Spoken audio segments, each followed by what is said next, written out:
Olá, alunos, tudo bem? Espero que sim. E o combinado é que a gente ia começar a fazer o nosso resumão de educação infantil. Então vamos lá? Voltando lá no tempo, na educação infantil, entendendo de onde ela surgiu. A educação infantil surgiu então, a princípio, como uma atividade do cuidar. Não tinha um laço ainda com o educar. Tanto que a Secretaria Municipal, por exemplo, que cuidava das questões de uma creche, não era a Secretaria de Educação, era a Secretaria de Assistência Social. Para vocês terem ideia de quanto o cuidar era extremamente importante diante do educar. Então, eu brinco que o importante era devolver a criança limpa, alimentada e viva ao fim do dia, e já estava tudo ótimo. Esse era o primeiro objetivo que a gente brinca e na verdade era mais ou menos isso realmente. A creche, ela surgiu para quê? Para cuidar dessas crianças no momento onde as mães estariam fora de casa trabalhando. Pensar hoje que diante da nossa sociedade, a quantidade de mães que trabalham, a quantidade de mães que sustentam uma casa sozinha, seria inviável pensar uma sociedade que não tem uma creche, um local onde essas crianças vão ficar. O começo da creche realmente eram locais onde as crianças recebiam os primeiros cuidados de alguém da comunidade. Quando eu penso na palavra creche, seria um local de acolhimento, seria como se fosse um abrigo para essas crianças. Normalmente escolhia-se uma mulher daquela comunidade e aquela mulher cuidava. Sabemos também que tinha no Brasil a Roda dos Esquecidos, que era um lugar onde as mulheres poderiam deixar essas crianças abandonadas, deixavam elas lá e as freiras, as pessoas dessas casas, santas casas, casas de entidades, cuidavam dessas crianças e tinham tipo uma creche realmente. Era um serviço de assistência social, não era um serviço educacional. Quando então a gente começou a pensar em creche como educação?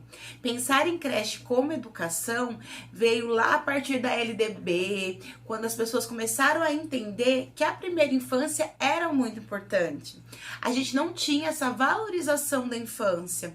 Se eu for olhar para trás, por exemplo, em alguns livros, a criança não tinha nem nome, porque não era um ser tão importante, não era um ser que tinha toda essa relevância que tem hoje em dia. Hoje em dia a criança é o centro da casa, é a atenção de tudo. E antigamente não, a gente não tinha essa distinção. O adulto era mais importante, a criança sempre ficava em segundo plano. Vivemos hoje um século onde as crianças estão no primeiro plano e muitas vezes até os adultos acabam ficando em segundo plano. Mas isso é uma outra questão. Mas o interessante é entender que a infância durante muito tempo foi negligenciada e hoje ela toma toda essa importância. Temos também, então, alguns documentos que vão pautar tudo isso. Então, quais são os meus documentos norteadores? Eu vou trabalhar sempre com as duas leis que pautam o trabalho do professor, que é a LDB, que é a Lei de Diretrizes e Bases, ou Lei Darcy Ribeiro. É uma lei de 1996, uma lei super importante que vai reger o nosso trabalho, falar os nossos direitos, os nossos deveres. É uma lei importantíssima, o professor tem que ter ela na ponta da língua. O ECA também, que é o Estatuto da Criança e Adolescente, é outra lei que vai dar toda a proteção, amparo e cuidado para essas crianças. Eu também vou trabalhar com o RCNEI, mesmo sendo um documento de 1998, sendo um referencial, ele não é uma lei, ele é uma referência. É uma referência ainda que tem bastante coisa interessante para a gente poder olhar. Mas agora a gente vai pautar o nosso trabalho sempre na BNCC, que é a Base Nacional Comum Curricular. Essa base nacional, ela hoje que vai direcionar todo o nosso trabalho, deixar tudo redondo, todo mundo igual, falando a mesma linguagem. Ela que vai trazer grandes avanços na educação. Quem é responsável pela educação?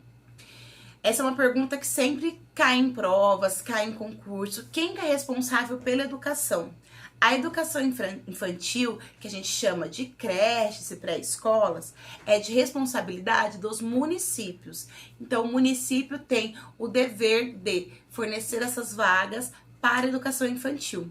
Depois, quando eu penso no ensino fundamental, pelo menos 9 anos, que é a Lei Federal 11.274 de 2006, ele pauta o quê? Que é prioridade dos municípios com a colaboração do Estado. E já o ensino médio, que é aquele ciclo normalmente de 3 anos, é a prioridade de quem? Dos estados. Então, ficou bem dividido e todo mundo tem responsabilidade e todo mundo tem dever. Mudança da lei de matrícula. Realmente, teve uma mudança na matrícula. Essa é uma pegadinha que sempre cai, que tinha data base para essa criança ser matriculada no ano escolar. Como que funciona isso? Hoje, a criança tem que estar matriculada a partir dos 4 anos de idade na escola. É uma lei de 6 de abril de 2013. É uma lei que veio trazer a criança para ela entrar mais cedo na escola e assim possibilitar mais tempo da criança de permanência no ambiente escolar. Então, a criança é obrigada a entrar com 4 anos na escola. Se a criança, por exemplo, faz aniversário lá em outubro, em novembro, a mãe pode ser denunciada por isso, que não está. A criança fez 4 anos em outubro. Não, a mãe tem o direito de esperar o próximo ano letivo e assim sim matricular essa criança. Mas ela já tem essa responsabilidade. Essa criança não foi matriculada. Quem tem obrigação de denunciar isso? A sociedade, os parentes, a comunidade, todo mundo que está ao redor dessa criança, que tem uma corresponsabilidade sobre ela, tem direito a essa denúncia. E chama-se abandono intelectual. Então, não só o abandono físico ou o abandono, por exemplo, que a gente fala que é abandono de incapaz, deixar a criança sozinha dentro de casa, deixar a criança sem alimentação, é um abandono. O abandono intelectual também existe e tem lei para isso. Formação docente. O Brasil era um país que tinha os seus docentes, os seus professores, com apenas o magistério, principalmente na educação básica, né? Então o Brasil conseguiu caminhar para entender que ele tinha que ter melhores índices, ele entendeu que ele tinha que ter uma maior capacitação dos professores. Para ampliar essa capacitação dos professores, começou a ser exigido o curso de licenciatura em pedagogia. Então as pessoas que tinham magistério, elas continuaram trabalhando, mas elas tiveram um prazo de adequação. Alguns estados, alguns concursos ainda permitem as pessoas que têm apenas o magistério a exercer a função docente, mas em grande maioria dos casos hoje se pede o curso de licenciatura em pedagogia. Mediação do conhecimento.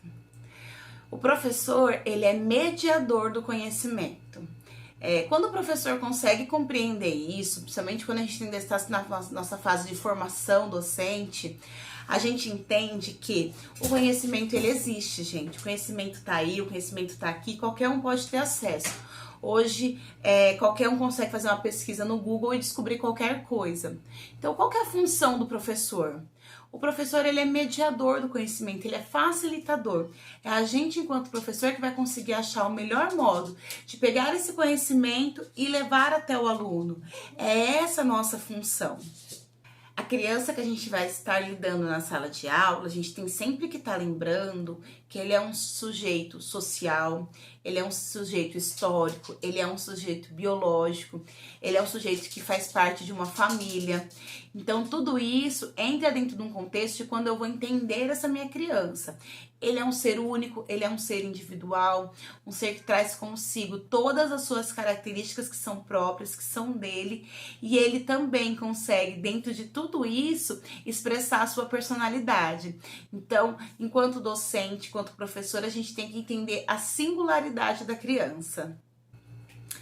Ao nascer, o bebê ele se encontra num momento único, em um estado de fusão com a mãe. Então, essa criança, esse bebezinho que a gente recebe na creche, ele passa por um processo muito importante, que é entender a diferenciação dele da mãe e dos outros indivíduos. Nós vamos estar ali para auxiliar ele nesse processo de descobertas pessoais. Construção de vínculos. A criança precisa construir vínculos quanto com a escola, quanto com os seus amigos. Essa construção de vínculos ele vai levar para o resto da vida. Então é importante todo esse incentivo para essas construções, para a criança ter um pleno desenvolvimento, para essa criança conseguir realmente alcançar todos os itens esperados dela, que é todo um desenvolvimento pessoal, um desenvolvimento psicológico, motor, e a gente entende que essa construção de vínculo vai se fazer ele sentir cada vez mais confiante para poder começar a exercer o seu caminho e conseguir assim se desenvolver com qualidade. Expressão da sexualidade. As crianças têm uma grande curiosidade diante do que eles não conhecem, do que eles... Não, ficou péssimo. Expressão da sexualidade. As crianças têm uma curiosidade imensa. Expressão da sexualidade. As crianças têm uma curiosidade imensa para saber o que tem debaixo da fralda. Você pega uma criança, dá uma boneca para eles, eles têm curiosidade de saber o que tem debaixo da roupinha e tudo mais. Isso também faz aquele processo de diferenciação deles, tá tudo relacionado. O importante é que a gente deve entender que a criança ela tem que se conhecer, sempre conhecendo o corpo dela, entendendo os seus limites, entendendo que aquilo é pessoal, que é único. Nunca a gente tratar isso como algo sujo, algo feio. Então, quando a criança quer se limpar, ou a criança já demonstra interesse de ir no banheiro sozinho, a gente tem que incentivar isso e sempre promover para a criança um autoconhecimento, principalmente das questões de xixi, cocô, que são os primeiros itens que os pais cobram da gente nessa infância, quando a gente está na creche com essas crianças, e é o primeiro momento realmente que eles conseguem se relacionar com o corpo. Autores. Nós temos vários autores que falam sobre infância, temos Piaget, temos Paulo Freire, a gente tem a Montessori, que trabalha muito a infância, é bem legal. O interessante hoje para vocês é tentar realmente se aprofundar, pegar nas férias, tentar ler um livro deles que falam bastante sobre a infância, posso deixar alguns relacionados para vocês. Mas o mais importante é a gente entender que todos esses autores que tratavam sobre a infância, eles tratavam na visão daquela época, da época que eles estavam inseridos. Então é muito legal vocês pararem e olharem de quando esse autor é, que ano que ele pertence, que década que ele pertence, para vocês entenderem quando eles falam da criança, como que era a criança naquele momento. Por quê? Se eu pegar um autor contemporâneo que fala sobre infância, eu vou ver uma grande diferença. Hoje eu tenho uma criança que é o reizinho da casa, a princesa da casa. Antigamente, a criança era o último a comer, a criança, os adultos falavam, ela ficava em silêncio. Hoje é muito pelo contrário, a criança é que senta na mesa e escolhe quem vai sentar ao redor dela. Ela escolhe o prato e tudo mais. Não assim o prato físico em si, mas o prato da alimentação. É a criança que acaba escolhendo muitas vezes. Então a gente entende toda essa importância que a criança recebeu ao longo do tempo. Os cantos montessorianos. Os cantos montessorianos na educação infantil trazem sempre como objetivo da criança compreender o quê? A identidade daquele local. Então a gente pode começar a trabalhar com a identidade visual dele, o eu, o outro e o nós, se reconhecer, olhar nesse espelho, conhecer o ambiente dele, guardar a bolsinha dele, ele ter o canto da aprendizagem lá de leitura, ele ter o canto dos brinquedos, o canto dos fantoches, que ele tem interação com historinhas, a brinquedoteca. Tudo isso a gente entende que a criança tem que vivenciar, mas a gente também entende a realidade das escolas. Então, dentro da sala de aula, a gente sempre vai tentar adaptar ao máximo, deixar sempre um ambiente muito lúdico, um ambiente muito legal, mas ao mesmo tempo sem um exagero. Criança se distrai, a gente se distrai, imagina a criança. Eu posso montar uma sala de aula linda, maravilhosa, com 10 móveis coloridos piscando em cima da cabeça das crianças. Elas vão prestar atenção na tia ou vão prestar atenção nos móveis coloridos piscantes?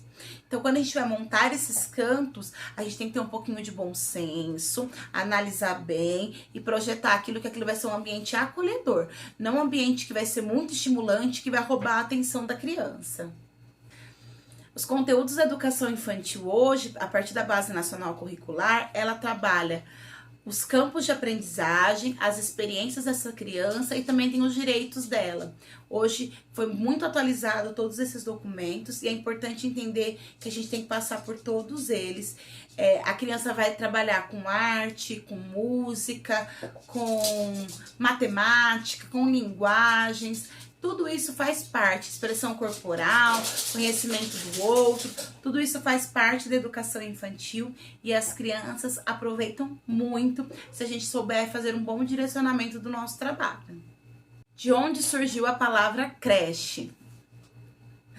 A palavra creche veio do francês, que significa manjedoura, que é um simbolismo cristão de acolhimento. Quem faz referência à manjedoura é a Bíblia, que fala que Jesus nasceu e foi posto em uma manjedoura. Então, a gente tem essa referência cristã da palavra creche, que é uma palavra francesa, e a gente trouxe para o Brasil.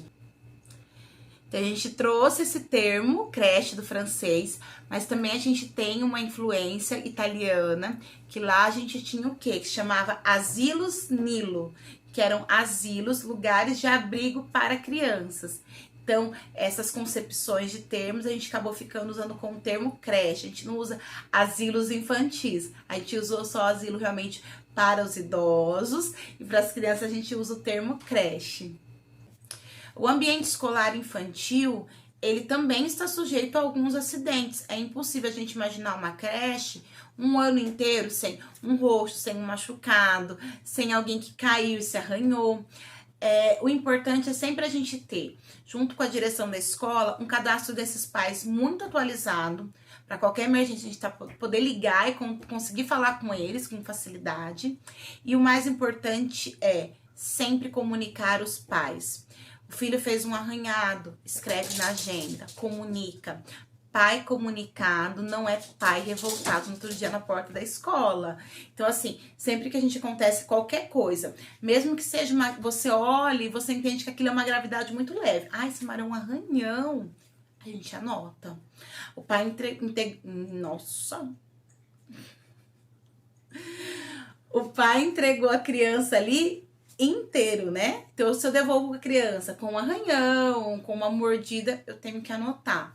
Um acidente um pouco mais grave, o que eu faço? Comunico a minha direção comunica aos pais. E, por exemplo, se a criança sofreu uma fratura, alguma coisa muito grave, aí comunico o serviço de emergência, mas comunico os pais para poder estar caminhando essas crianças. Aí você pode falar, encontramos a gente no hospital, mas é muito mais fácil ter essa comunicação direta com os pais o tempo todo. De todo o meu coração, de verdade mesmo, espero ter ajudado vocês. Foi um prazer imenso estar junto com vocês aqui, tanto nesse período de pandemia, quanto nesse primeiro momento em sala de aula. Eu vou estar fazendo com vocês depois uma exposição de todos os trabalhos de contação de história que foram incríveis que eu recebi. Deixa eu pensar mais o quê? Muita coisa. Eu vou terminar de fazer as revisões em sala de aula, online, lá no WhatsApp com vocês. Então, se tiver alguma dúvida, olhem os slides, anotem, mandem lá no grupo que eu vou estar respondendo, tá bom? Um grande beijo e até daqui a pouco no grupo.